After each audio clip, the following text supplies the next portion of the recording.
पाटगाव येथे झालेल्या खून प्रकरणातील 3 संशयित आरोपींना स्थानिक गुन्हे अन्वेषण शाखेच्या पथकाने अवघ्या 21 तासात जेरबंद केलं. पोलिसांच्या सतर्क तपासामुळे आरोपींचा शोध घेण्यात यश आलं.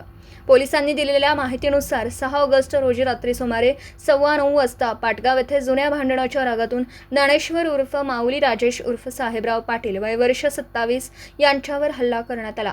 या घटनेत त्यांचा मृत्यू झाला. या प्रकरणी मिरज ग्रामीण पोलीस ठाण्यात गुन्हा दाखल झाल्यानंतर स्थानिक गुन्हे अन्वेषण शाखेचे पोलीस निरीक्षक संजय झाडे यांच्या मार्गदर्शनाखाली पथक तयार करण्यात आलं.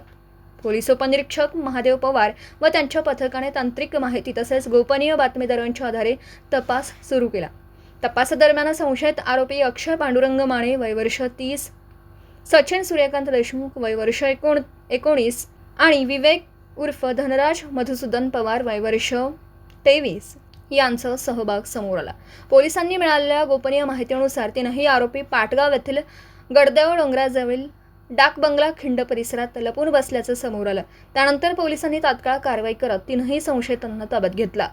चौकशी दरम्यान जुन्या भांडणाच्या कारणातून मयतास लोखंडी कोयत्याने डोक्यात व मानेवर वार करून मारहाण केल्याची कबुली आरोपींनी दिल्याचं पोलिसांनी नमूद केलं. अटक करण्यात आलेल्या आरोपींना पुढील तपासासाठी मिरज ग्रामीण पोलीस ठाण्याच्या ताब्यात देण्यात आलं असून न्यायालयाने त्यांना 14 ऑगस्टपर्यंत पोलीस कस्टडी रिमांड मंजूर केला आहे. या कारवाईत स्थानिक गुन्हे अन्वेषण शाखेचे अधिकारी, अंमलदार तसेच मिरज ग्रामीण पोलीस ठाण्याच्या पथकाने महत्त्वाची भूमिका बजावली. Subscribe now and press the bell icon. Never miss an update.